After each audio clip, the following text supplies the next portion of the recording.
Bingo Blitz rules. If your bingo has ads in it, That's not a bingo. if it doesn't have the coolest tournaments, mini games, and the most breathtaking design, Nope, not a bingo. if your bingo moment makes you feel so excited that you just want to burst in joy and scream out loud, bingo! Sorry, so you're playing... Bingo Blitz? Now that's a bingo. Go for a world of excitement with Bingo Blitz, the #1 free bingo game. Download Bingo Blitz and play for free. Now that's a bingo. Want to shop Walmart Black Friday deals first? Walmart Plus members get early access to our hottest deals. Join now and get 50% off a 1-year annual membership. Shop Black Friday deals first with Walmart Plus. See terms at walmartplus.com. Let's hang out. Let's hang out. And let's talk about what lesbians about. Let's hang out. And let's listen to two lesbians shout. Let's hang out. Let's hang out. Hey everyone, welcome back to Let's Hang Out. I'm Ellie Brigida. And I'm Leigh Holmes Foster, and here's what's happening this week. This week in the Lesdom. This week in the Lesbian is a place where we can touch base each episode about things going on with the podcast or otherwise. In season 7, we are still releasing bonus Patreon episodes. Our latest episode was on Blue is the Warmest Color. You can check that out at bit.ly/lespatreon.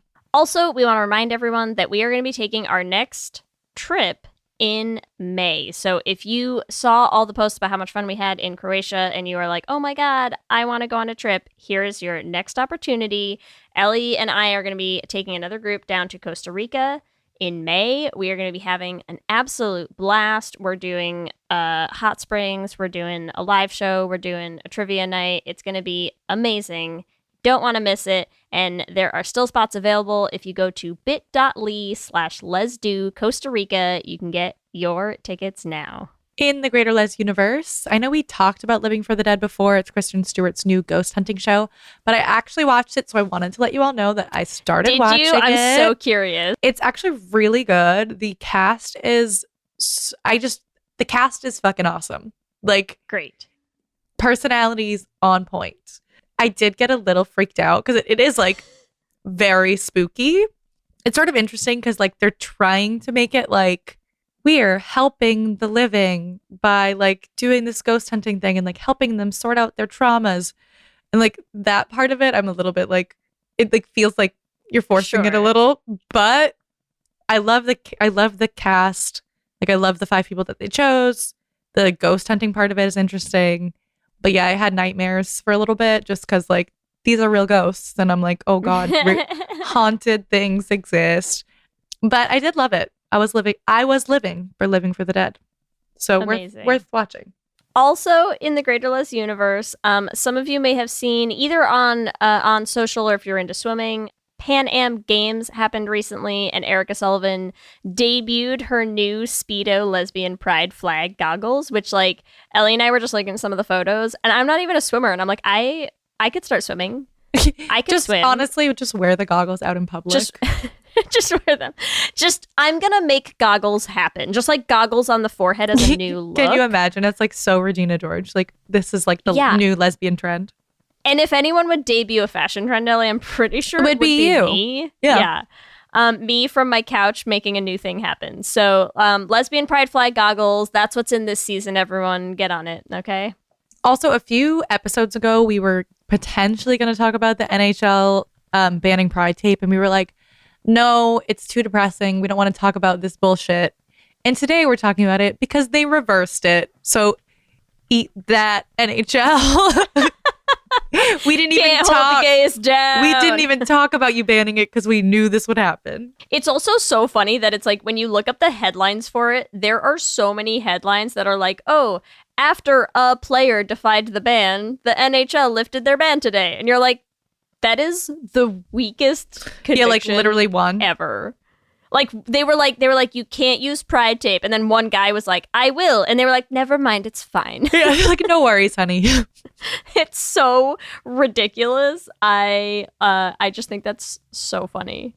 Also because his rainbow was not super a rainbow. Anyways, it's fine. It started with green and ended with yellow. We'll take it. We'll take it either way. We'll take it. That's what's happening this week. Back to you, Ellie and Leigh. Thanks, Ellie and Leigh, and welcome to our 114th installment of Should Have Been Gay. Oh, it was fun, it was great, but it should have been a little more gay.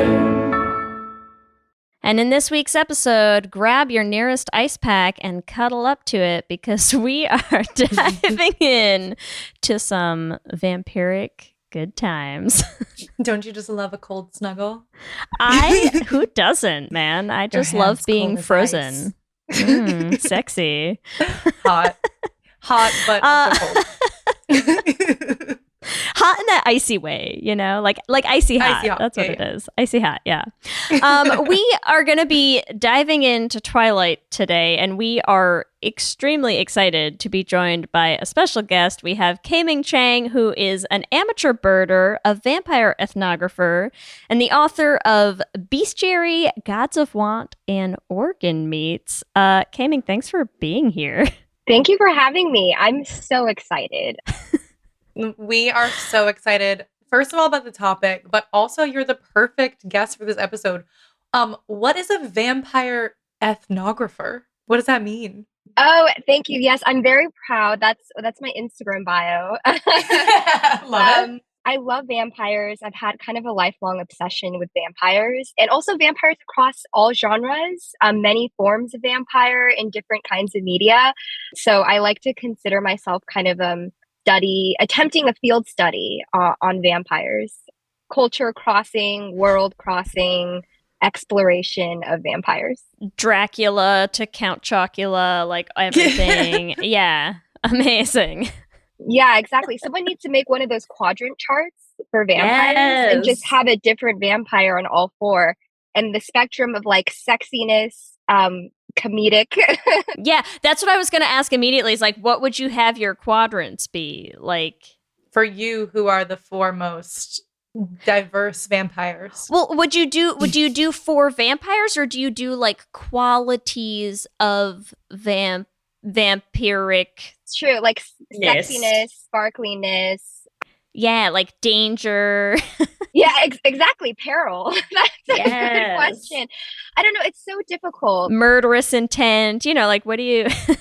Where do you break them down? Yeah, I think maybe the quadrant is too restraining of a Okay. framework for vampires. We need a 3D space.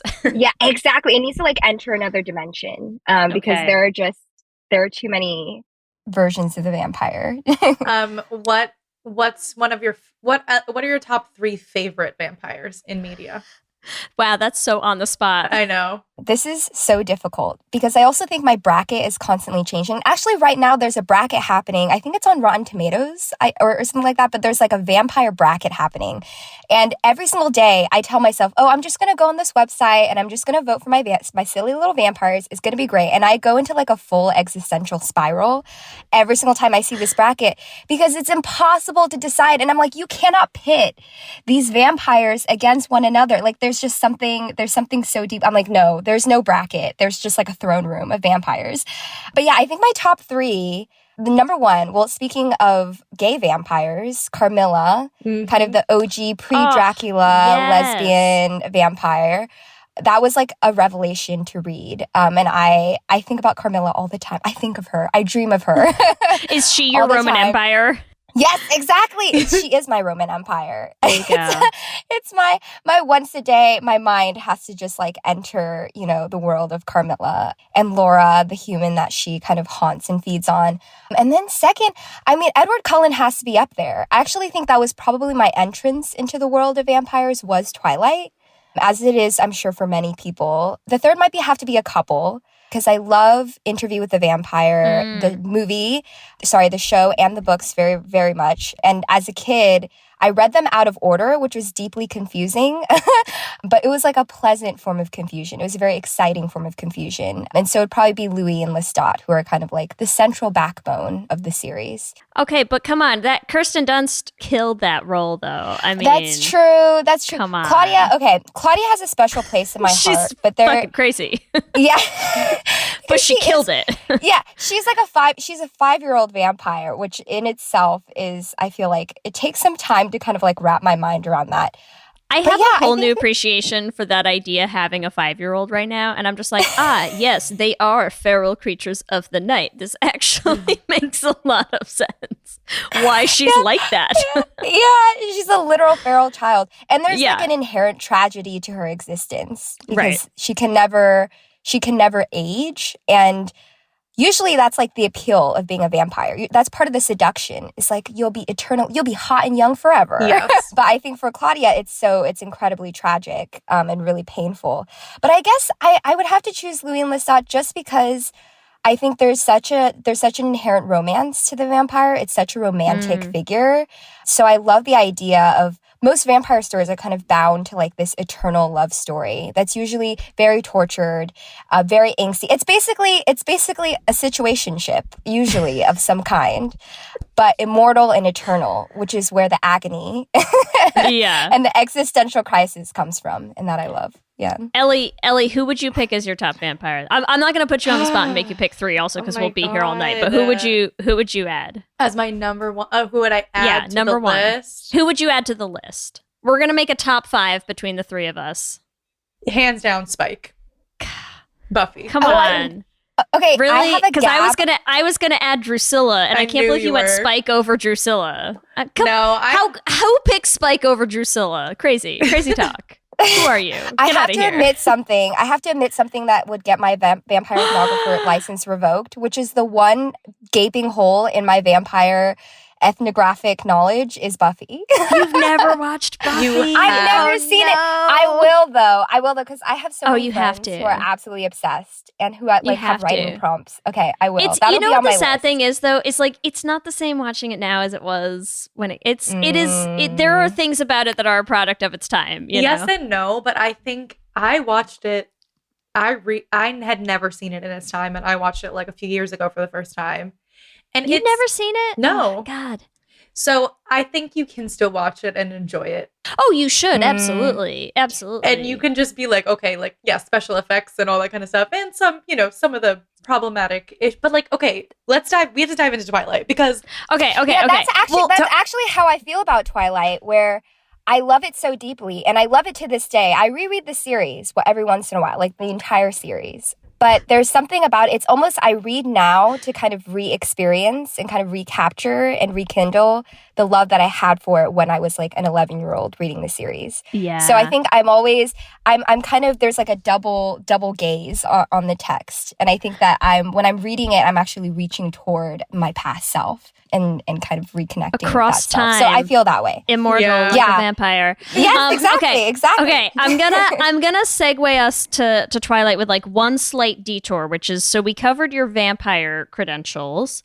You have a new book coming out soon called Organ Meats, and I think it really helps explain why you are such a great expert guest to have on to talk about Twilight, because Organ Meats has this whole sort of canine overtone to it that I feel like puts us really squarely in a Twilight, sort of vampire werewolfy kind of space, right? So can you give us like just a super quick overview of Organ Meats, what it's about, quick synopsis, and then we'll probably talk about it a little bit as we go and dive into it a bit more later. Yeah, what's interesting is I was rabidly Team Edward as a child. Rabidly. I was so anti-Jacob, incredibly anti-Jacob and anti-werewolf. So it's very interesting that now I have kind of a werewolf book. It's a very dog hybrid human inspired book. So I think that's a twist of fate that maybe my child self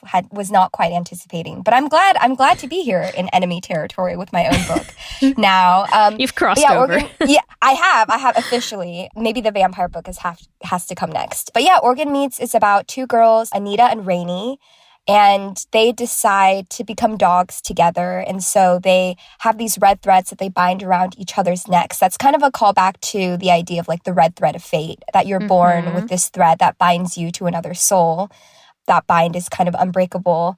And then one of the girls actually enters this kind of dream world after being bitten by a dog with possible supernatural powers. And she falls into a 10-year-long sleep.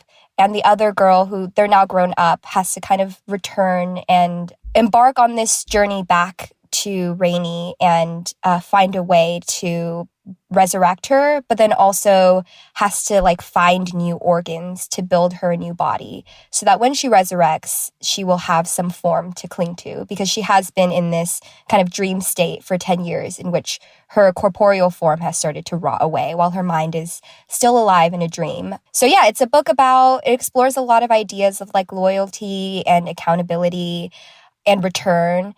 But I think at its heart, it is this story of first friendship and the intensity of that and the eroticism of it as well. Now, listen, I know we're all thinking it, so I'm just going to say it, but like, finding your girlfriend some organs, hot. Okay. Yeah. Exactly. No, it is. It's that. It's like there's no I know more we're all intimate thinking experience. it. Everything is going to be hot, hot, hot tonight, okay? We are off to a good start. Yeah, there's definitely some Twilight themes. Actually, when we get to my gay synopsis, I'm so excited. I have some werewolf thoughts. So, but let's dive in. Let's dive in. So just to preface again, everybody knows how we're doing this season. The SAG strike still ongoing. So we are talking about Twilight, the book series. Movies, never heard of her. So I don't have never heard of them, Loca. Yeah. Oh no. Can I tell you how badly I wanted to start with that as the intro, and I had to stop myself because we're not talking about. I know, I'm so sorry. Think about it all the time. Yes, it haunts my dreams. Yeah, it haunts me. I don't have an IMDb synopsis per se, sadly, but I sort of pulled like a rough Wikipedia description for us as a starting point so that we can do our gay synopses. Okay, so. Here's the synopsis for Twilight. Twilight is a series of books written by American author Stephanie Meyer. They follow the later teen years of Bella Swan, a girl who moves to Forks, Washington from Phoenix, Arizona, and falls in love with a 104-year-old vampire named Edward Cullen. Short, to the point, you know? Yes, but I feel like we can make it gayer. I have to hope we can. I'm ready for it. K-Ming, do you want to start us off with, do you have a gay synopsis of the Twilight series? Yes. Well, interestingly enough, this gay synopsis is going to be about a journey between a girl and her car. Because I have insisted for years with passion that Bella is a car lesbian. Oh, Firstly, yes. She loves to wear flannel and she loves her cozy outfits. Secondly, she is obsessed with her red truck. I think there is a love story between Bella and Edward in the first book, but there's also a deeper love story running just beneath the current of that first love story, which is her love and her adoration. It's truly, she's like obsessed with her red truck. So basically when she goes to Forks, she's not particularly happy about it because she's leaving her mom and she's going from this place of sunshine to this place of just like rainy, gray days. But the first thing she sees, it's truly love at first sight. I actually think Bella and Edward are not as much love as, like, they're not as insta-lovey as Bella and her truck. Charlie gives her this old red truck that's all beat up, and it's the descriptions of it are also, it's like huge, it's hulking, it's like this monster piece of metal, and she loves it. She's obsessed with it. It's made it all worth it. Her entire journey, her leaving her place of comfort and her family, it's all worth it for this truck. Yeah, and she continues to foster this like very intense, really, and she refuses to get rid of it as well. She's like, this is my truck. I want to fix it up. It is my friend, my child.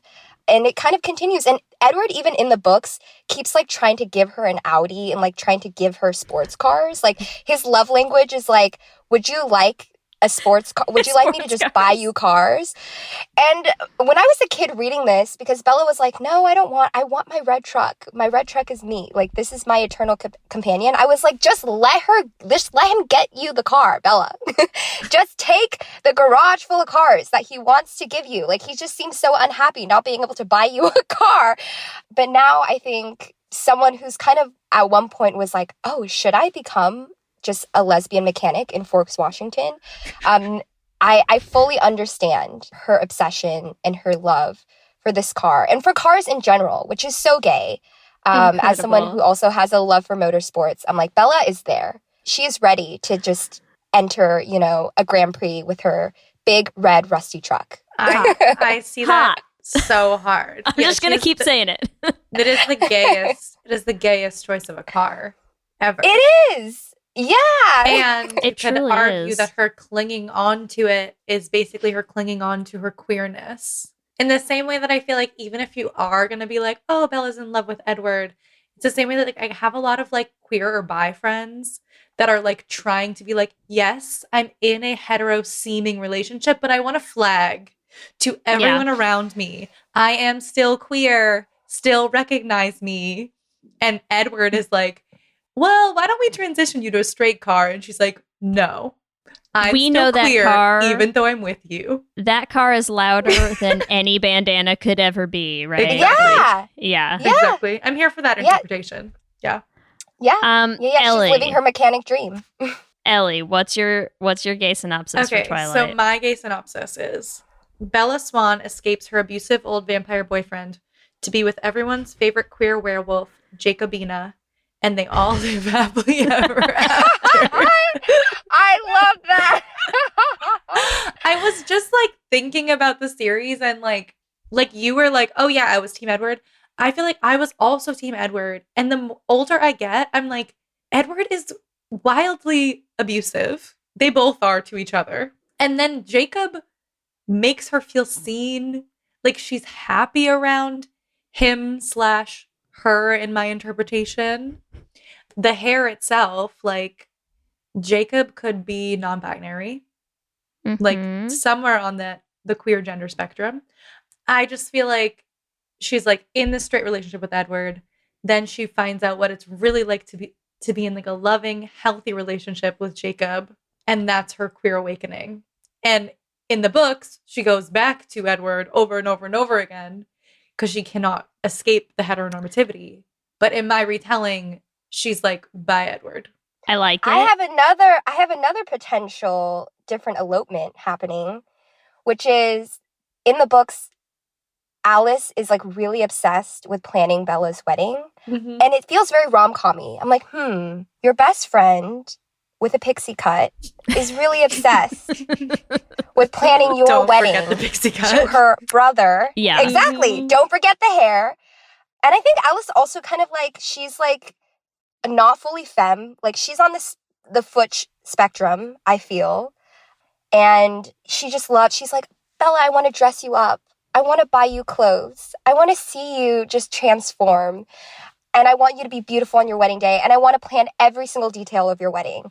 And in another rom-com version of this world, I think that Alice will be the one like walking down the aisle with Bella. And it's like, I planned our wedding. They have this mutual realization on the day of. Then they elope. Wait, it's a surprise. Speak on the day now of. She or thinks forever she's hold your supposed- peace. She I thinks know. she's She's supposed like, to be with actually- Edward, but then the day of, she's like, I killed my brother. Alice pops up.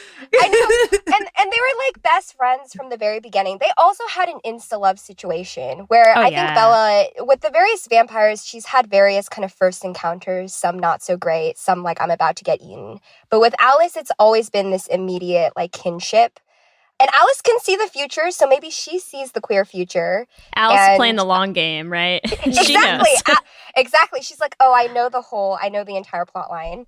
And also in New Moon, they like sped in a yellow Porsche like across the Italian countryside in a little car together. And I was like, there's something very like Thelma and Louise, very like the two of them are going to run away together, go on adventures in the Vatican and look fantastic.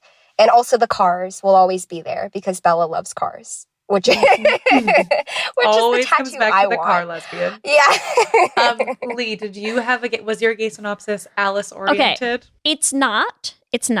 My gay synopsis is a little bit different because you know I love to go hard on a metaphor interpretation thing, Ellie. So this is setting up my interpretation of the story, okay? Bella Swan moves to the Pacific Northwest, migratory home of flannel lesbians everywhere. And after, pretty adamantly avoiding the advances of every boy at her school, has to, find a way to come clean to her father about having a new crush on someone who's maybe a little different, a little misunderstood. They have dietary restrictions. They're a little prettier than some of the other boys in school. Edward it's a new kind of he's a relationship, vegetarian, right? They don't mind a little blood. Anyways, I'm just saying there's something going on there that she has to find a way to come out to her dad about this new relationship that she's, Yeah, and actually her dad is like throughout the very, very kind of disapproving of this relationship, and there is this kind of cloud of like, it's us against the world. And I think there is something inherently queer about a forbidden relationship, or about this idea that like, your desire is not accepted and there's no language for it that we're going to give you. So I think as a kid, for me, that was my connection to the series and to Edward Cullen. It was this sense of, oh, am I a monster? But what if being a monster is actually beautiful and incredible and desirable? As every queer person has thought to themselves at one point in their lives, like, am I a monster or am I just gay? Like, which or am I don't both? know. Or both. Yeah, exactly. A little am bit I of a both. gay monster? So yes, that's my gay synopsis. Monsters of the world. We know this. I'm using that as sort of my jumping off point for my interpretation of the story. Although I should say maybe I will kick us off because K-Ming, you've given us a little bit of your history, your experience with Twilight. Maybe I'll kick us off since I gave everyone so much shit about Buffy, and I'll start with saying my experience of the book is, listen, I actively avoided ever reading these books. I never saw the movies. I so aggressively avoided having anything to do with this series, to the point that when you requested to do Twilight, I had to message our production assistant Kristen and be like, Kristen, how long do I have to read these books? And she was like, to October 11th. And I was like, oh, that is not a whole lot of time, because we had like travel and all sorts of stuff. So my experience is I have made it through the first book. I've made it through Twilight. I am struggle bussing my way currently still through New Moon. It's rough. It's a rough go. I will tell you, Eclipse is it like gets that better. golden, okay. Eclipse is the peak of the series, in my opinion. Listen, I got to the point where like Edward breaks up with Bella and she lies down in some wet leaves for 6 to 8 hours, and I was like, I swear I think I put the book down for like 4 days. I was like, I can't do it. I can't do it. But I want you to appreciate my dedication, because I did not have that much time to read these books, and I went immediately on Libby. I put a hold on it, and my library, because I had a library card for like just our little like city library, the wait time on hold was 13 weeks. And I was like, okay, well, that's going to take me to like November, so that's not going to work. So I went into San Francisco to a San Francisco library and got a new library card, specifically because the San Francisco Public Library System had a ton of available copies of Twilight just to read these books just for this podcast. So that is my dedication to you and all of you listeners. That's how committed I was. Yeah, that is very dedicated. That is incredible. And I will say, actually, I am more of a Twilight fan now than I was as a kid, not because my love for it has grown necessarily, but because the time that I loved Twilight, it was so difficult to publicly like Twilight without being called just like stupid and brainless, etc. That I really basically the only people who were like my safe space were like other 11-year-old girls. I recently embarrassed myself, humiliated myself by showing my friends. I made a video when I was like around 13, 14 called In Defense of Twilight. And in it, I said, I'm neutral, I'm Switzerland. And the description box of the video was like, it's like everyone thinks that people who love Twilight don't have real feelings. Anyway, I don't have any feelings about Twilight. I'm neutral. I'm Switzerland. Why is this video sounds like the Twilight version of the Britney video, right? Like, yes.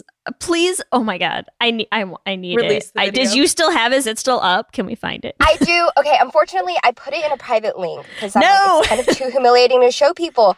But in it, I keep talking. I'm like, Twilight has really influenced the culture. Wow. But I was also pretending to not be a fan because I so deeply needed that outlet. But I had to be very closeted. Yeah. in many ways, in more ways than once. But I feel like, interestingly enough, like, especially because I think vampires are having a renaissance. Like, we're in the midst of a vampire renaissance. We're also having, like, a 2000s renaissance. Oh, yeah. And so I've noticed, like, it's, like, dressing, like, Twilight style is like a trend, and also that Twilight is kind of returning, not just in like the meme culture, but also people just like genuinely enjoying it again, but without the same kind of vitriol. And it's really shocked me. It is the plot twist that my 11-year-old self could never have anticipated. literally, if like Hulu announced tomorrow that they were bringing like a new series out and it's a Twilight reboot TV show, like nothing could surprise me less right now with where we are in the content like media era of today. That feels extremely on par, and honestly now I kind of want to start a bet on it happening. It probably will. One of my friends is having her birthday party next week, and we are going to see Twilight, and they are showing it in a movie theater near us. And we are dressing up as Twilight characters to go to this. That is incredible. I'm not ashamed. So maybe that's like what the queerness of Twilight, maybe it's like a metatextual reading where it's like your relationship to Twilight is the queer thing. Yes. And it's like this kind of living with shame. And then this kind of campy, it's like a campy celebration. There's like some irony in it, which is like very queer to me, but then also this like genuine love. So I think maybe that's the queer journey. That's the queer arc with Twilight. Incredible. Oh, for sure. Ellie, what's your gay arc with Twilight? What's your experience? My experience is, so I did read the books as they came out, and I was definitely into them. I think I was probably, I must have also been maybe 12 or 13. I can't remember. So it was like, when the first one came out, it was 2005. I think you were 13. I was 13. Okay. Why did I have to pull out a calculator for that? I couldn't tell you, but I'm here for you. I actually didn't read the books until the first movie came out, actually. And it was my mom who told me about Twilight, because she was like, listen, she got this DVD at the library, and she was like, listen, all the kids are into this thing called Twilight. And if you want to be cool, you got to be in the know. And you have to know, I'm going to tell you, it's called Twilight. Oh my God. She sparked this obsession. And I don't think she knew what kind of monster, like what kind of kraken she was like releasing into the world. But I became completely unhinged and read all of the books back to back multiple times. And you're like, hey, you told me that's what the kids are into these days. So you have no one but yourself to blame. I am dying at that. I also think like for me, because I read them at like basically in my teenage years, right? While they were coming out, before the movies had come out. I feel like there was a different culture around them. I know we're not supposed to talk about the movies, but because the movies were so ridiculous, I feel like people started making more fun of Twilight. Whereas like when the books came out and you were just reading the books along with your friends, we would just talk about the books. And like, I don't feel like there was as much shame. It was like a Harry Potter moment, right? Like, it was like everyone was reading these books and you just were like, okay, let's talk about them as they come out. That was my experience with it. But should there have been more shame? Yes. Because listen, I having avoided this for so much of my life, like I have been avoiding this for almost 2 decades, right? And I made it through the first book, and I had to tell Kelsey, I was like, the girls are banned from reading these until they're like 30 years old. Like, I can't do it. And here's my thing. Like, you're telling us, K-Ming, that you read these at 11, and I'm just like, no. Yeah. Well, it's okay. So here's my thing with them. I'm dying. Yeah. Well, okay, I understand. I definitely understand. There was a lot of critique of like, oh, this is the message that we want to send to women, that like the goal of their life is to find the love of their life and get married, etc. And honestly, that's definitely troubling, but I would say all media was like that. I don't even care about that. That part doesn't bother me. It's just that he's terrible. He's terrible. Yeah.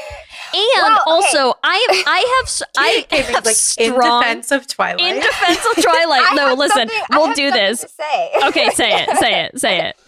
definitely. Okay, definitely. He watches her sleep, and that is stalking behavior. And that is extremely troubling. I will say, at the time, probably all of YA was like that. Not to defend it, it was bad, and it is bad, and we should critically talk about that. But I will say one thing, I think one legacy of Twilight that I think was somewhat positive, or maybe the genre of YA in general that had made a positive impression on me, is that the entire kind of plot, the driving force of the entire plot, and when I say it, it sounds ridiculous, but it's totally true. The entire driving force of the plot is that Bella wants to have sex with Edward. And he's like, oh, well, I don't know about that because I'm from the 1910s. Also, more importantly, I'm a vampire and I don't know how that's going to work out. And I think we should take it slow. And Bella, that's literally every single event that happens in Twilight is because Bella really wants to have sex with Edward. And I think there is something that I connected with as a child, which was I had never before read anything where someone was having active agency over their sexuality, and that it was all framed through her desires and what she wanted. And you could say that about the entire romance genre, though I also have things to say about the romance genre, because I grew up reading Harlequin romances and these very heterosexual, very patriarchal depictions of romance. But I think one thing that I pulled from it that I want to kind of keep or play around with is this idea of everything is framed through her desires, and she has a very active role in her own sexuality. And whether those messages, ultimately they have this whole you have to get married, which is a whole other thing that we can get into and just talk about the religious influences on Twilight. Oh, yeah. But I will say Bella's unabashed relationship with her sexuality and her desire to have sex was very refreshing for me. No, but you know what's funny? That totally fine with that. My kids could deal with that when I have no problem with that. I have strong concerns for Stephenie Meyer personally, because as we started out the episode with, I'm just there's a weird, when you spend so much time in a book describing the object of that sexual agency as most closely resembling an ice sculpture, something weird is happening. Oh my God, I understand. I don't get it. I literally made a PowerPoint presentation about the weird, marble descriptions of Edward. Yes. Because he's drops into rock his arms. hard and freezing. And that gets described in a very oddly positive way for me that I'm I don't know what to make of this. You think Stephenie Meyer has a fetish with statues? Is that what you're saying? Yes! Okay. There is something weird going on. Or ice. I don't know, man. Listen, I don't know. So this presentation I made, I had a Venn diagram, and one of them said Renaissance sculptors, and the other one said Stephenie Meyer, and the middle crossover said my ideal lover is a rock.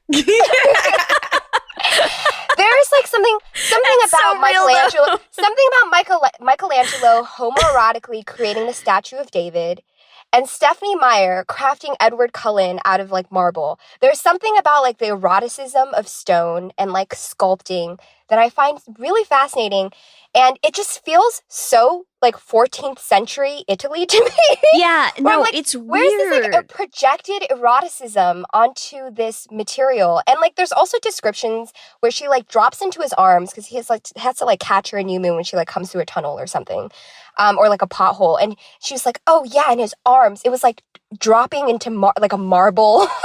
I'm paraphrasing, a marble vice, and it's something as a kid I didn't notice. I was is it sexy to be made of rock? Is it sexy to be cold? No, and the thing is especially especially because partly of what you're saying, where it's especially some of the early parts of their relationship, where it's he can't quite control himself around her yet, right? Because he's I love you, but also I will kill you, and so which slightly troubling on its own. But more troubling to me than that is the fact that means that the beginning of their relationship is very heavy on this he kissed me, his lips unmoving, cold, rock hard, pressed against mine, and I'm that's a corpse. Bella, that's what you're describing right there is making out with a corpse, actually. Oh my god! And, like, Are we bringing necrophilia into Twilight? I'm just saying. I don't think Stephanie Meyer brought it. Stephanie Meyer, I have some questions. That's okay.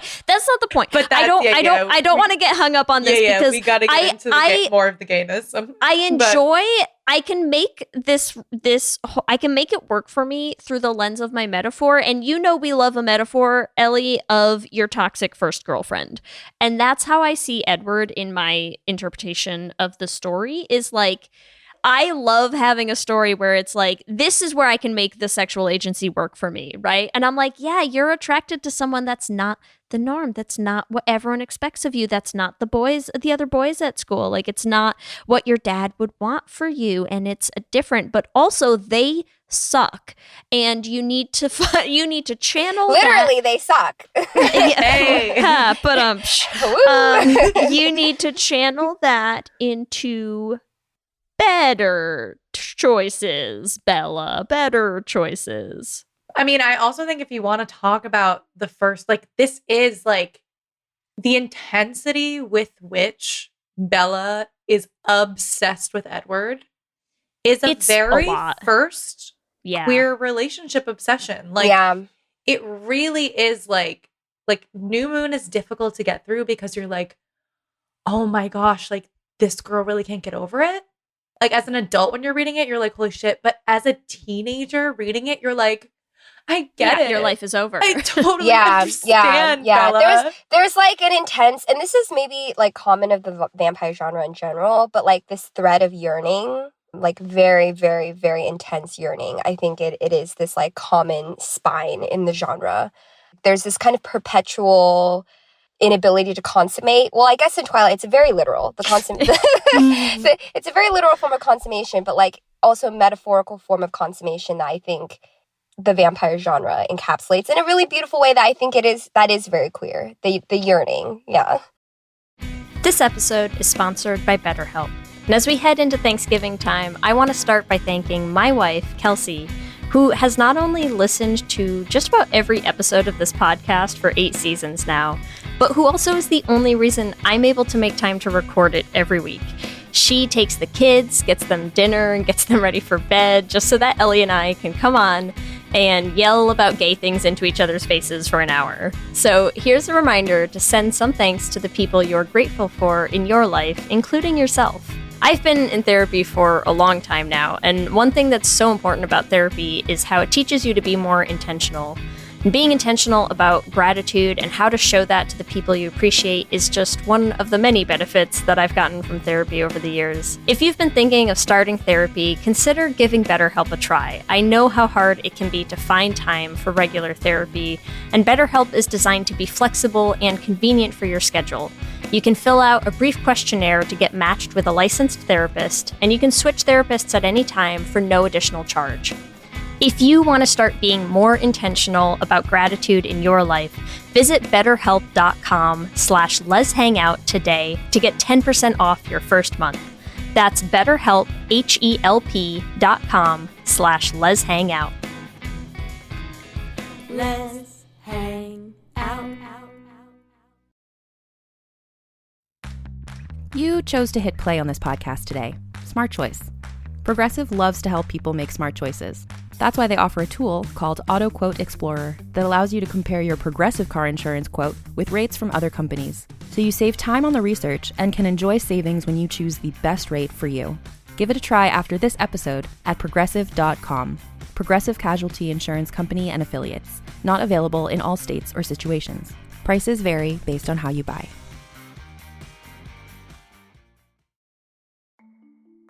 For many businesses, the holiday season can be both an exciting and stressful time. With so many balls in the air, one thing you definitely want to know you can rely on is how you're selling your products. And with Shopify, you can rest easy knowing it's the home of the #1 checkout on the planet. Nobody does selling better than Shopify. And when it comes to successful brands like Aloe, Allbirds, or Skims, an often overlooked secret is all the things that go on behind the scenes that make selling and, for shoppers, buying simple. For millions of businesses, if you take a peek behind that curtain, you'll see that Shopify is what makes it all possible. Shop Pay boosts conversions up to 50%, so that's more happy customers and way more sales going. It's true all the time, but especially this time of year, your commerce platform better be ready to sell wherever your customers are scrolling or strolling, on the web, in your store, in their feed, and everywhere in between. Businesses that sell more sell on Shopify. Upgrade your business and get the same checkout we use for Realm merch with Shopify. Sign up for your $1 per month trial period at shopify.com/realm, all lowercase. Go to shopify.com/realm to upgrade your selling today. Shopify.com/realm.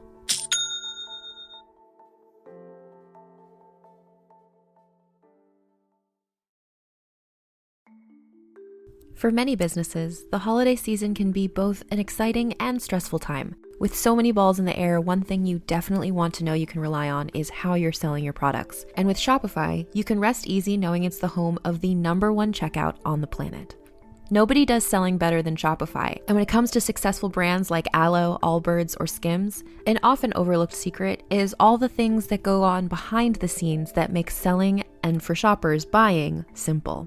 For millions of businesses, if you take a peek behind that curtain, you'll see that Shopify is what makes it all possible. Shop Pay boosts conversions up to 50%, so that's more happy customers and way more sales going.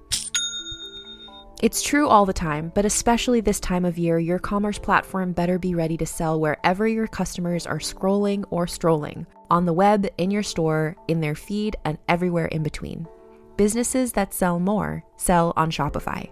Upgrade your business and get the same checkout we use for Realm merch with Shopify.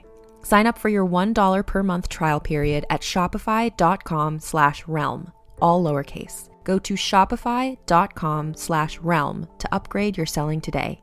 Shopify.com/realm.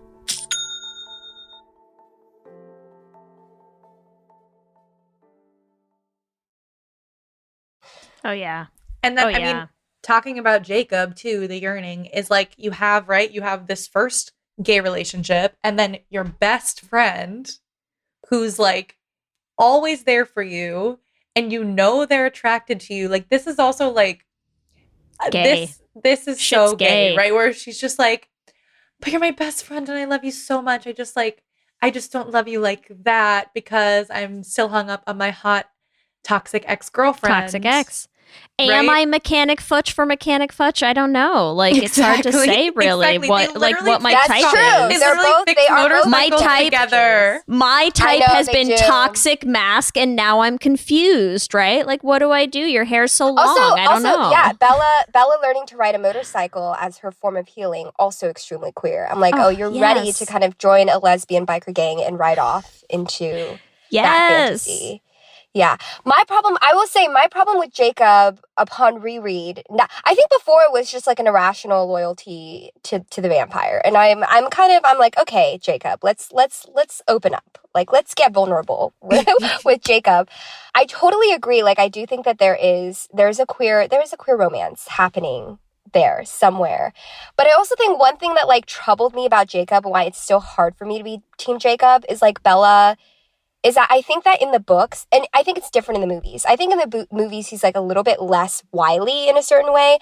But I feel like in the books, he's like trying to kind of manipulate Bella's boundaries and trying to kind of, in a way, like insist that she has chosen wrong and like comes up with all like Eclipse is all about that, actually. It has a lot of like Jacob scheming where he isn't like willing to respect the boundary of like, we're friends. And I think for me, that was like, I feel like Edward is also like that, but he's very honest about it. Whereas I feel like Jacob has like this like subterfuge of like, oh, I'm going to trick you into kissing me. Whereas I feel like Edward is just kind of like, oh, don't kiss me, I'm a vampire. And also made of marble, made of stone, which is it's like a new vampire, the kind that is made out of stone. I think that's unique. I think that's The like a marble. different prototype. The marble vampire is unique to this series. I mean, there's a lot of things about these vampires that are unique to this series. The sparkly statue vampire is its own It is its own genre. I totally get what you're saying. I mean, even just in as far as of New Moon as I've gotten into, like, I can see what you're saying about Jacob with the whole, like, oh, but, like, you like being around me, right? So, like, it doesn't matter. It doesn't matter if I'm more into you. We can hold hands, right? Like, we'll just hang out all the time. Like, you like being around me, right? Convincing. Oh, yeah, it's rough. On his part. But that's why I'm saying it also reads so much like that high school queer girlfriend relationship, right? Where you're like, oh, but like she held my hand the other day, and the other girl's like, no, I'm not into you, right? Yeah. But you're like, but why'd you hold my hand? And why'd you spend so much time with me? Like Jacob is screaming, like, I'm this little queer baby who's just like every like small platonic sign from you, I'm gonna read as something more. Well, and on the front of, you know, Jacob's queerness as well, like you were saying, Ellie, I mean, there's something inherently fluid, shall we say, about werewolves as a concept, right? Where you're like, oh, you're like sort of a person and sort of this creature, and like you're kind of somewhere in between, and you switch, and like who knows what you are day to day. Like this shit's gay. It's gay. Well, there's also something I feel like gay about the pack of werewolves in general. We do travel in packs. So true. Like they're always shirtless, just like hanging around each other. Like. Yeah, no, there's definitely homoeroticism, and I think that level of intimacy, because they also have this like mind link where they speak to each other, and they know where they can like sense where they are as well. There's just this. Yeah. It's a literal one. When people are like, oh, my one brain cell, but for them it's actually literally they are kind of like linked by one mind, and I think that is extremely. It is homoerotic, and it's so intimate. It is the ultimate intimacy, to the point where when I was reading it as a kid, I was like, this actually sounds like my worst nightmare. You're like, I cannot have everyone know all my thoughts. Yeah, but the other thing is there's this whole thing where Jacob's like trying to fight it too, and he says, I was born this way, specifically to Bella, right? Like there's like this pull of who I was born to be is coming for me, but like I don't want to be that. Right? There's like a fighting against the queerness inside of him. And then there's a journey to accept it. Yeah, you're right. Now that I think about it, I'm like, are the vampires the real queer symbols of this series? Or everyone is. Everyone in this series is a queer icon. I mean, that's why, honestly, I feel like the gay community has a thing for Twilight. Yes. And it's because vampires and werewolves, creatures of the night, vampires are like such a gay, like eternally beautiful. Like every gay man in the world is trying to look like a vampire. I also think there's something about the genre, and again, maybe this is also just like the kind of romance or like gothic genre, but I feel like all stories about monsters are ultimately asking the question of, am I lovable? Can I be loved? And am I capable of loving? And I feel like that is a really deeply queer question.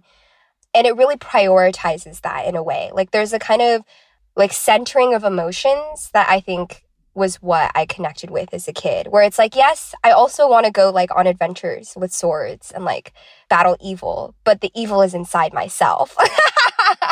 Or not even the evil is inside myself, but what if these kind of seemingly invisible or hidden or kind of socially unacceptable parts of myself, what if that could be like blown up on this stage and seen as like this high stakes question and conflict, which I think in this series it is. That is the conflict. The stakes of the world are resting on this love story. Yeah. Well, and again, because if you make that queer, I can buy into it, right? Because the thing is, it's hard. I will say it is hard to read this series as like an adult for the first time, and you're watching this 16-year-old child be like, "I should die to be with Edward," and I'm like, "Should you?" Yeah. Because like actually, you're a little young.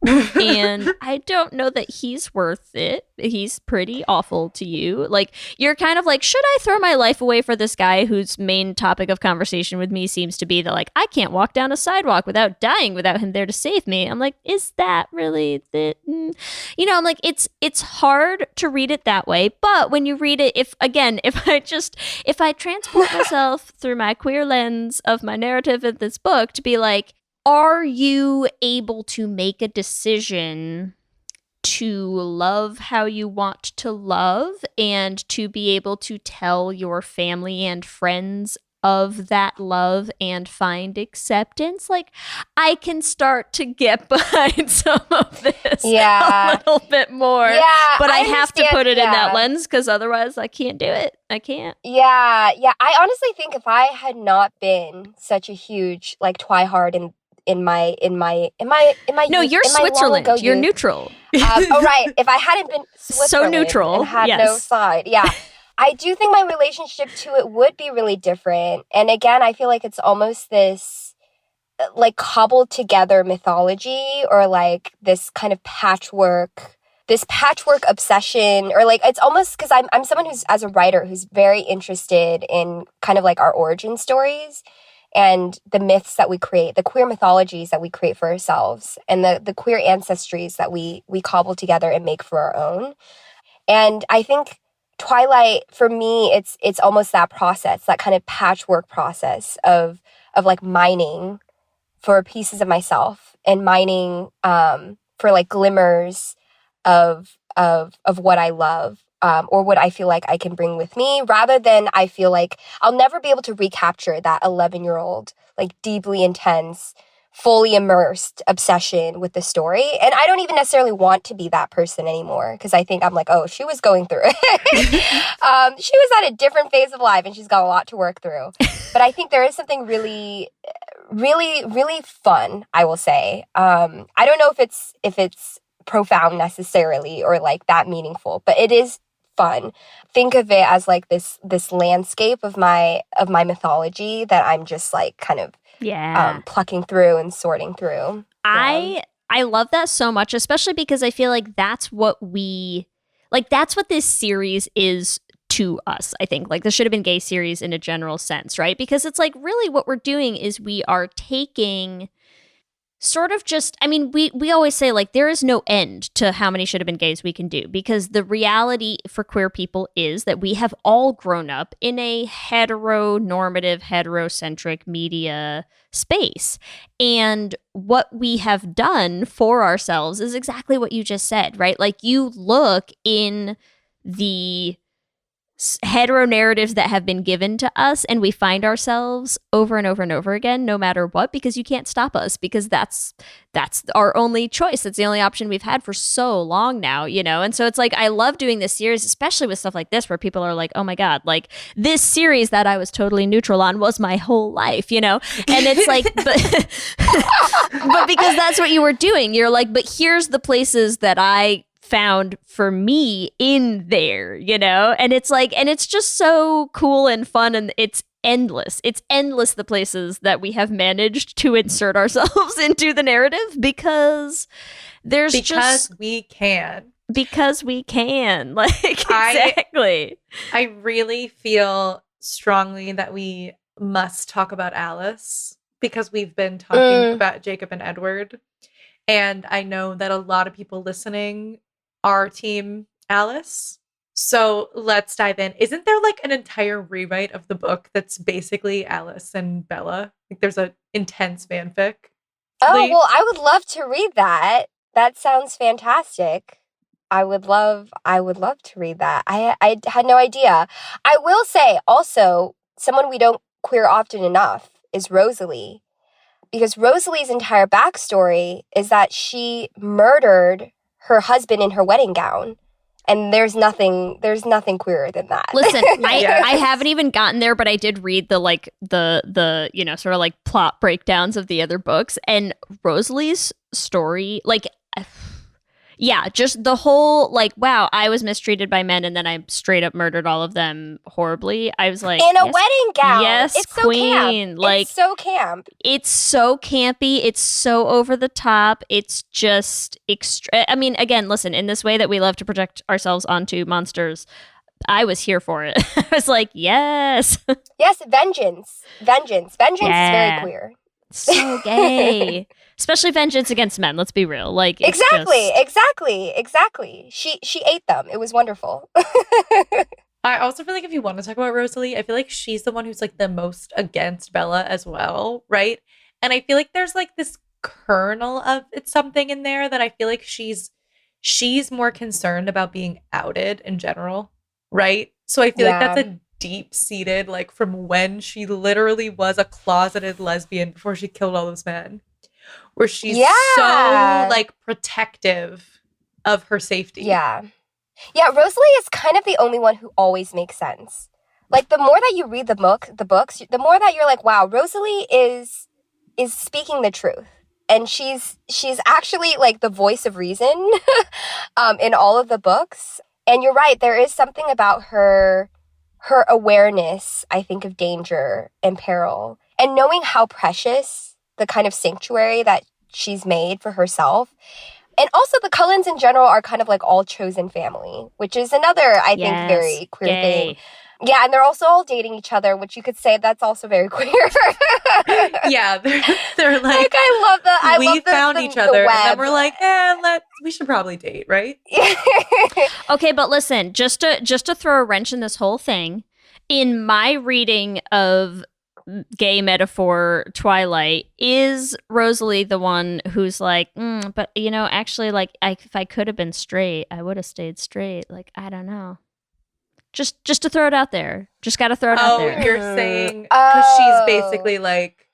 Because she's like, you shouldn't pick this, I wouldn't have picked this. Being a vampire, quote unquote, is the like, choice. this just happened to me, but would I have chosen it? I'm like, I don't know. So is she the Cynthia Nixon of gays in this story of vampires?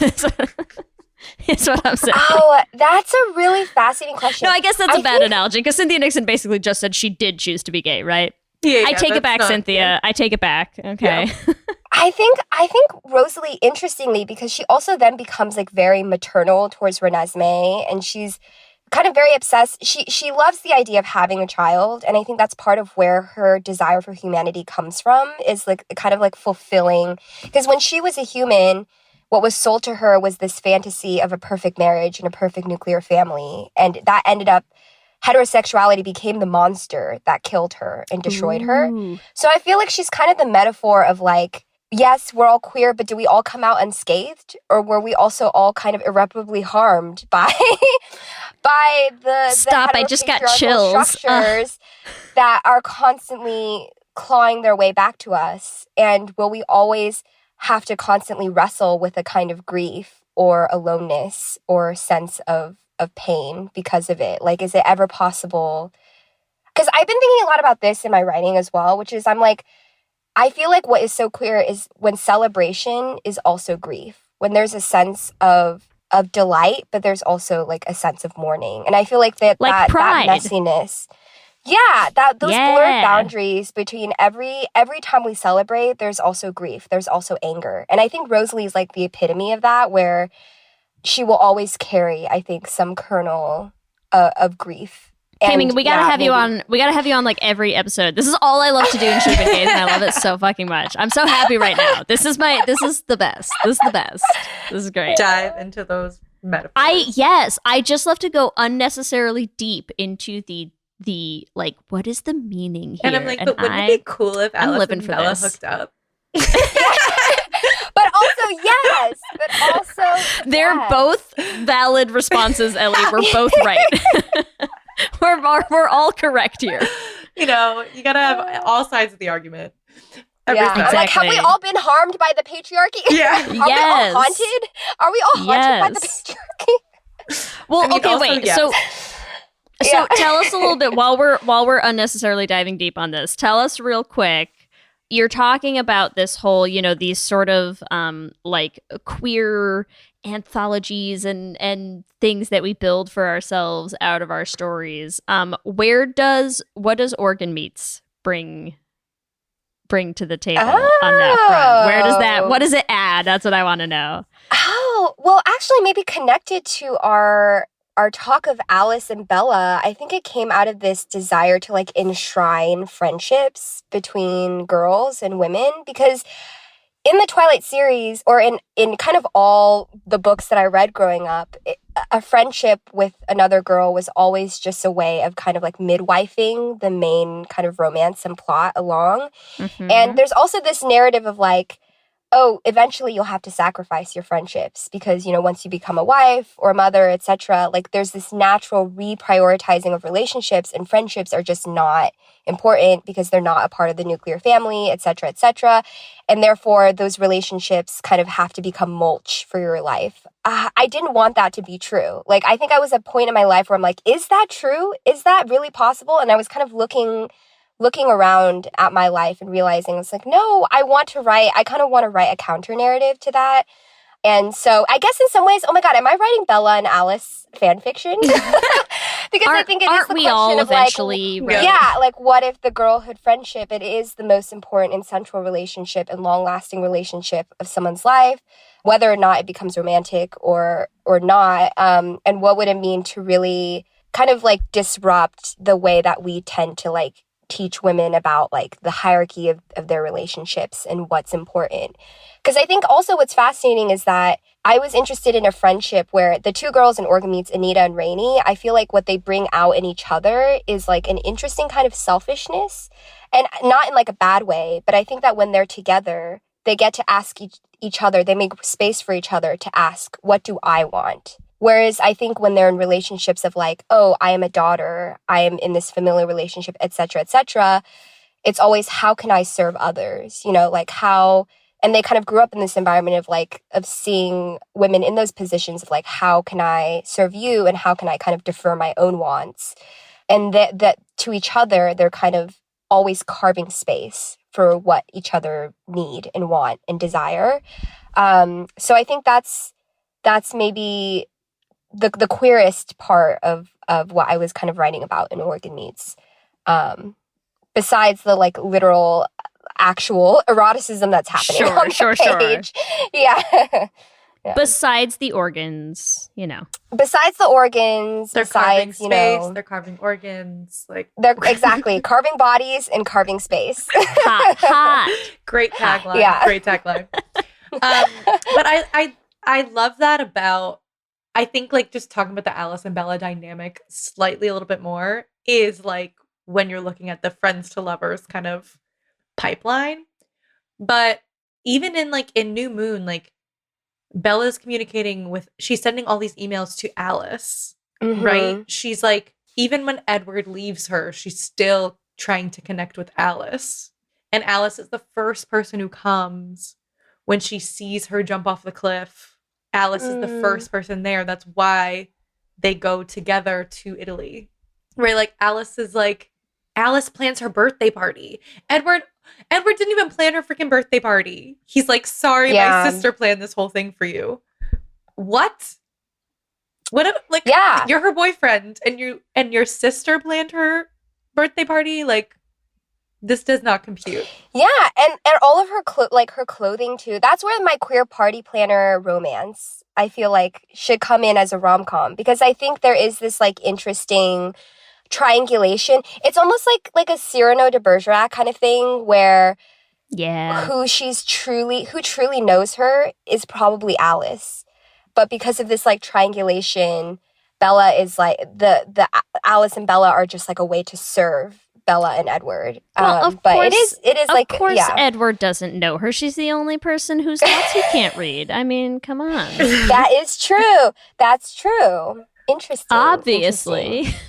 Which also, I just, again, on the toxic first relationship front, just feels like so pointed, you know, to be like, I know everything, but you don't make any sense to me. Like, it is. It's such a trope. It's such a trope that plays out in the rom-com. That, like, you're just like, you're so interesting to me. I can't read you. Yeah.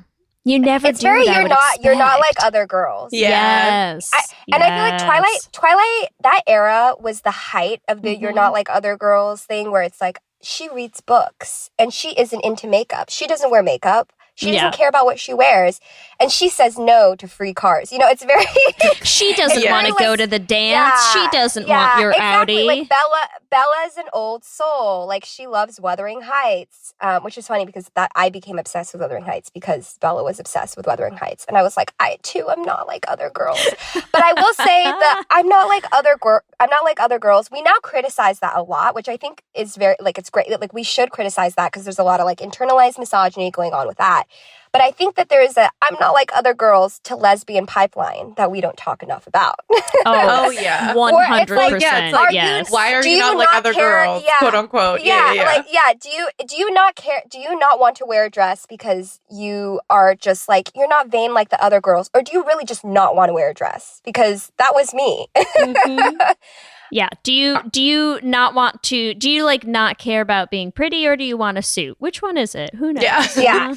Exactly. Like, are you not wearing makeup because you're a butch lesbian, or? Yeah.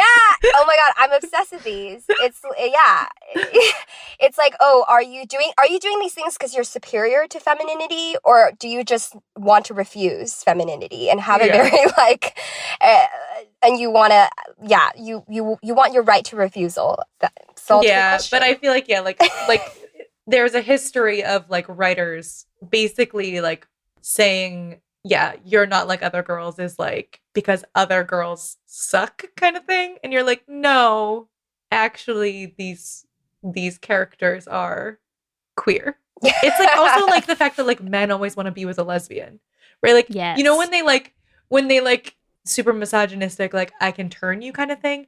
But the other part of it, I feel like, is because society has, and all this media has been like, oh, if this girl doesn't give a shit about you, you should be interested in her. And I'm like, she doesn't care about you because she's gay. Yes. Yes. That is exactly it. You're like, so right. She's Also the so fact that cool. She can fix my car, and she's married to a woman. Yeah. And there is something about like Bella not, first of all, her thoughts can't be read, but then she also, this is a spoiler for Breaking Dawn, but she also, her vampire power that she gains when she's turned is that she's like a blocker. Like, she can kind of nullify people's powers, and she has that kind of like impenetrability that remains through all of the series. And I'm like, oh, there is something, that's also very gay, is like, I'm unknowable, I'm illegible to you, and you cannot breach my boundaries because I literally have a supernatural ability to repel you and to repel your powers. And I think that goes along with what you were saying about like men always want to, it's like, no. Yes, repel. That feels like a lesbian superpower, right? Because it's like I see stuff all the time, especially with like, if you ever see any lesbian whatever who has like a large social media following, right? And you see men coming on comments all the time to be like, well, you're not even hot, like, you're I wouldn't fuck you anyways, and all this stuff. And there is no greater superpower that every lesbian queer woman has than to be like, that means nothing to me.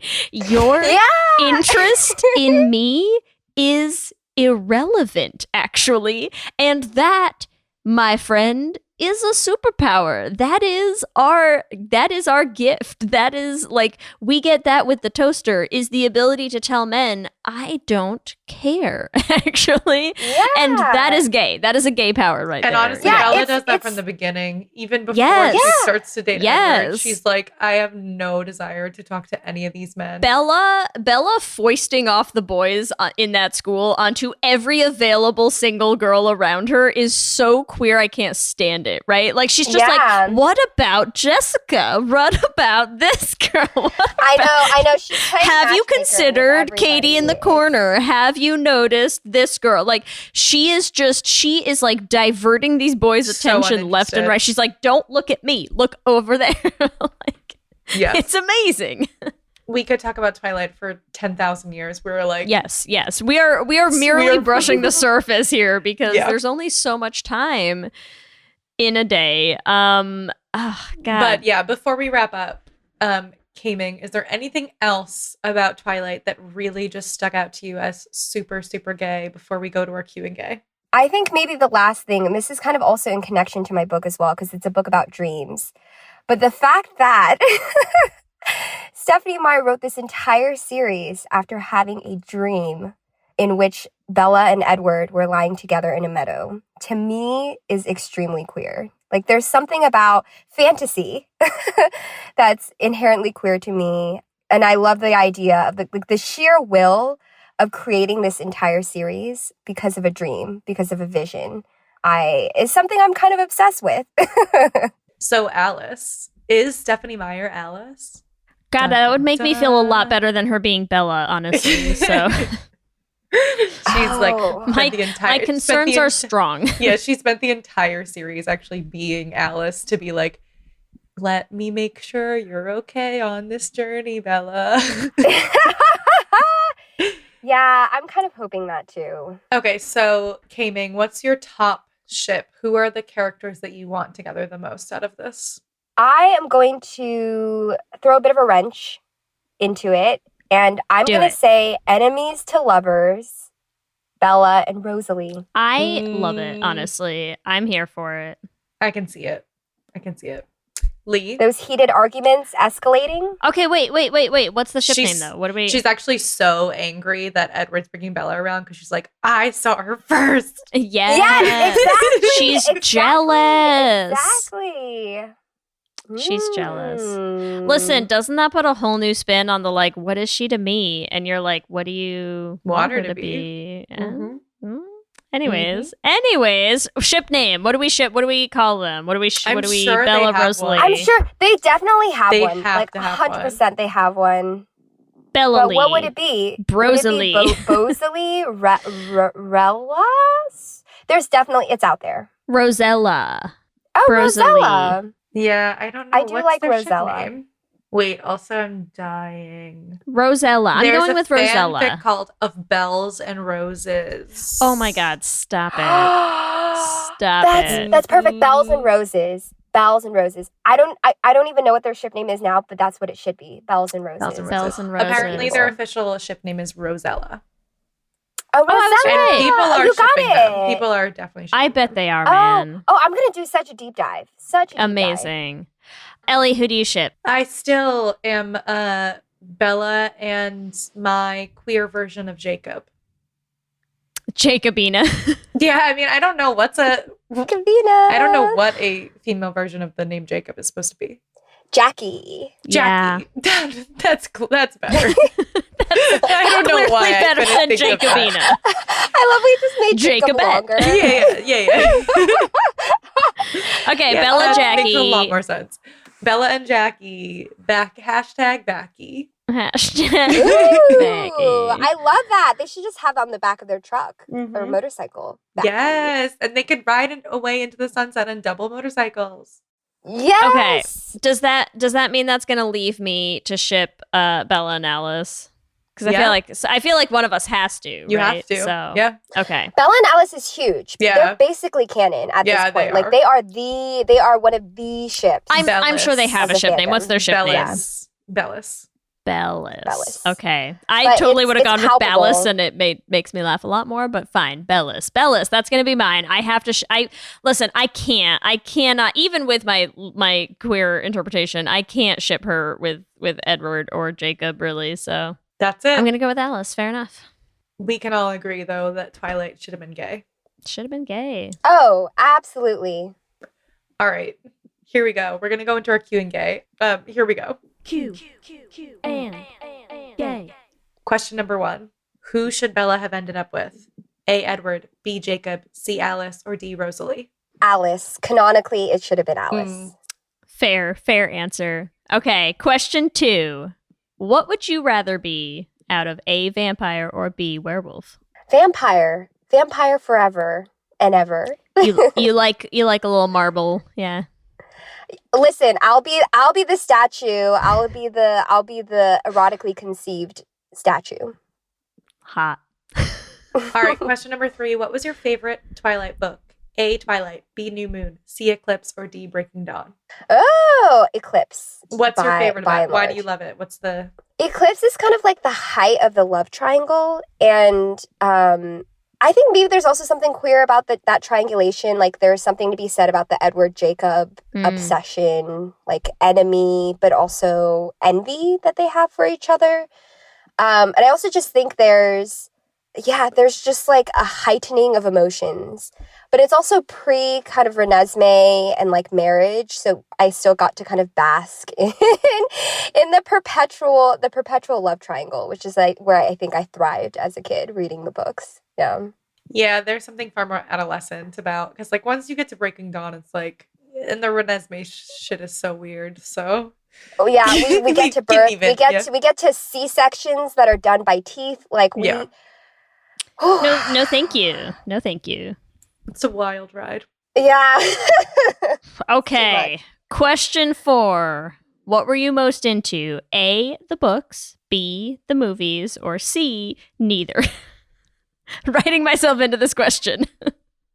I will say the books, but the thing that was my gateway into Twilight was the DVD at the library of the first movie. The library DVD. Oh my god. Yes. I love yes. The whole world. That shockingly was not checked out and didn't have a hold line of 1 million people. I guess it was some kind of divine gift to me. Yeah. That You library caught it DVD. at the Meant to exact be. right time. Exactly. Yeah. Exactly. Question number 5. What is the gayest thing in Twilight? A, car mechanic Bella. B, Alice's hair. C, wolf homoeroticism. Or D, Edward's vegetarianism. Oh, these are all so good. Oh, I feel like it's a tie between A and D. I'm going to do a tie. Car mechanic and Edward's vegetarianism. Tie. Car mechanic dating a vegetarian. Gay. Valid. Yes. Oh, that's the real romance. So gay. I just have to say how incredibly impressive it is that 3 queer people did not mention Kristen Stewart one time. I was proud of us In until this just entire now. Way to ruin Okay, it. Podcast episode. I wanted to so badly, but then I would go into so much movie lore, like Exactly. so Too much movie lore. Listen. Into like gay When face, when the strikes end, K-Ming, we can bring you back on to do the like movie version. Yeah, We'll we do- have to. We'll we do have to. Okay, Twilight round 2. But just dive honorable into mention movies. to Kristen Stewart. please. Oh my God, there's so much K-Stu lore I wish I could bring into this. Yes. But yes, we'll get can't there. We'll into get it. there. Also, before we wrap up, please let everyone know where they can find your books, where they can find you on social media. So I'm on Instagram. It's at K-Ming Chang, just the letters. It is a private account, but I kind of just let everyone in. I don't even know why. I'm just like, yes, you can come in. I enjoy being at the door to greet people as they come in. There we go. Just as a vampire needs to be asked to be let in to a house. Exactly. In some lore, yes. In some lore, I force people to ask to come into my Instagram. I love that. And it says vampire ethnographer in the biography, and then, or in the bio. And then, yeah, my books you can go to k-mingchang.com, and all of my books and work are just listed on my website. Yeah. Awesome. Is Organ Meats out already, or is it coming out soon? It's coming out on the 24th, very close to Halloween, which is very exciting for me. We love, it's queer Christmas, right? So yes, Halloween, a high holy day for the gays. Yes. It's a perfect time for a book release. It is a perfect time, especially for like a something a little spooky, organy yeah. book release. Excellent. It's a little horror inspired. It's my feral girl book. I've been telling people. So that is the vibe. Amazing. Amazing. So feral October girls out 24th. Yeah. Organ Meats. Don't miss it. Yes. Thank you so much for hanging out with us. This was so fun. Thank you. Thank you for just being okay as I slowly fade into the darkness. We're living as for long it. as I'm It's audible. great. Yeah, as long as I'm audible. You know what? I am a vampire and I'm returning to my element. Amazing. Exactly. Yeah, I'm recording live from my coffin.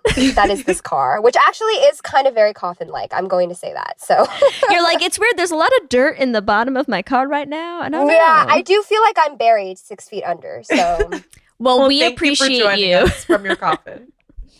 thank you. No, thank you for this lovely conversation. It was so fun. So fun. Let me hear you say hip, hip, hip, hip, hip, well, yeah. We love hearing from all of you, and we love continuing to build this community. So we just want to shout out some of our favorite things every episode. And this week, we'd like to shout out Katie, who reached out on Instagram to say how they've been loving listening to the podcast, and who had requested, this is something that happens a lot with newer listeners, is we get requests for Should Have Been Gays that we've already done. So there was a request. Silly new listeners. God, haven't you listened to all however many 100 episodes we've done already? But they requested Pitch Perfect, and so I just like to use it as an opportunity to say, we have done Pitch Perfect, although we did do Pitch Perfect back when our episodes were like 15 minutes long, and there's probably more we could say about it. We could do Pitch Perfect 2. We could do, we haven't done the full.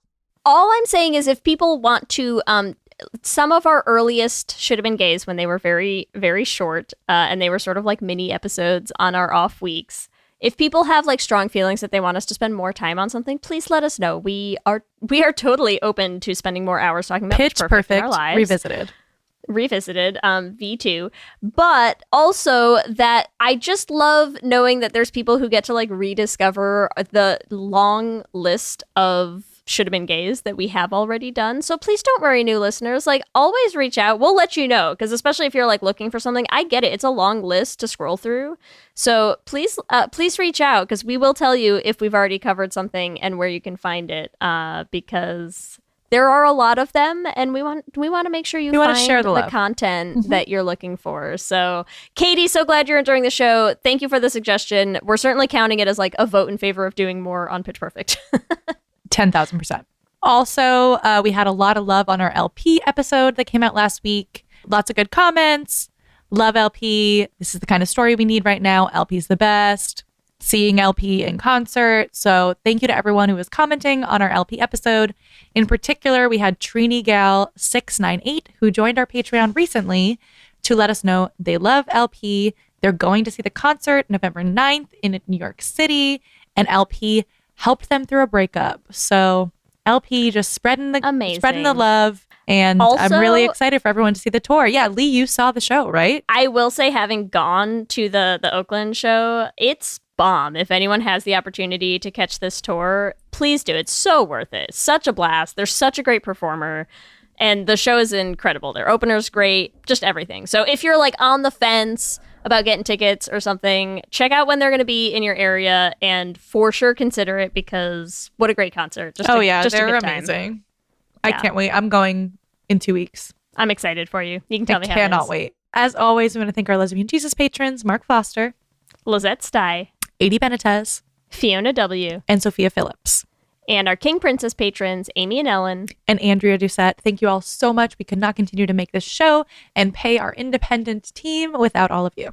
Remember, you can also find us on all the social medias. We are on Instagram, Facebook, Twitter, and TikTok at Let's Hang Out Pod. You can email us at letshangoutpod@gmail.com. And you can check out our website at letshangoutpod.com. Whatever app you use for podcasts, make sure you subscribe so you'll be the first to know when new episodes drop. And we also have videos going up on our YouTube channel, so make sure you subscribe at youtube.com/letshangoutpod to catch those. Let's Hang Out is an independently produced show hosted by us with audio production by me. Our production assistant is Kristen Murison, and Twitter shenanigans by Leigh Holmes Foster.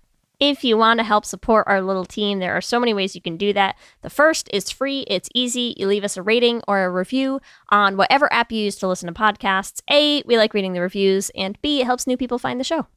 If you want to support the show and join our Patreon family, you get access to our Discord chat, our Les Essentials watch parties, you get downloads for our Les Essentials songs, you get all of our bonus episodes. We have 14 out right now. You can join at bit.ly/lespatreon.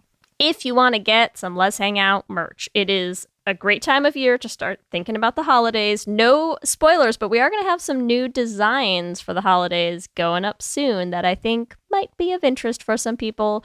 So if you want to check that out, we have all of our designs on our TeePublic shop. You can get them on all sorts of cool merch, shirts, bags, sweatshirts, tank tops, all sorts of stuff. You can find it at bit.ly/lesshop.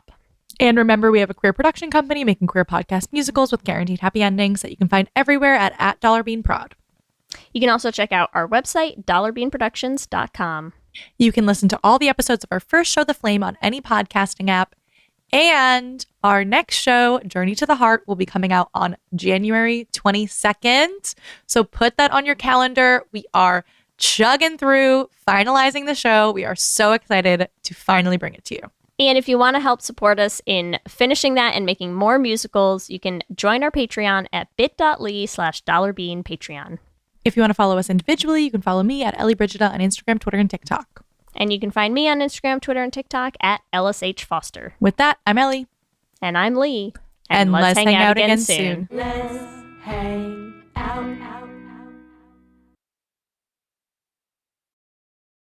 What's up, everyone? It's Noah Daniels. Hey, y'all, I'm JJ. Hey, guys, it's Kat. And we're your hosts of the Real Hauntings podcast, where we bring on guests who share their first-hand encounter ghost stories and supernatural experiences. Now on to the trailer. I've been warned to not tell this story, but I think because of the way it ends, it's okay to tell this story, because some people say that with certain entities, to like speak of them or talk about them or in any way like portray them as powerful will attract them to other people. The creepiest thing about it to me is a lot of times it would wait for me to notice it. Like it would just lay its arm out like this, and then I'd be like, where is it? Where is it? And then I'd see it, and then it would just slither back. For more information on the Real Hauntings, Real Ghost Stories podcast, make sure you check out real.fm to learn more about our podcast and many other amazing podcasts.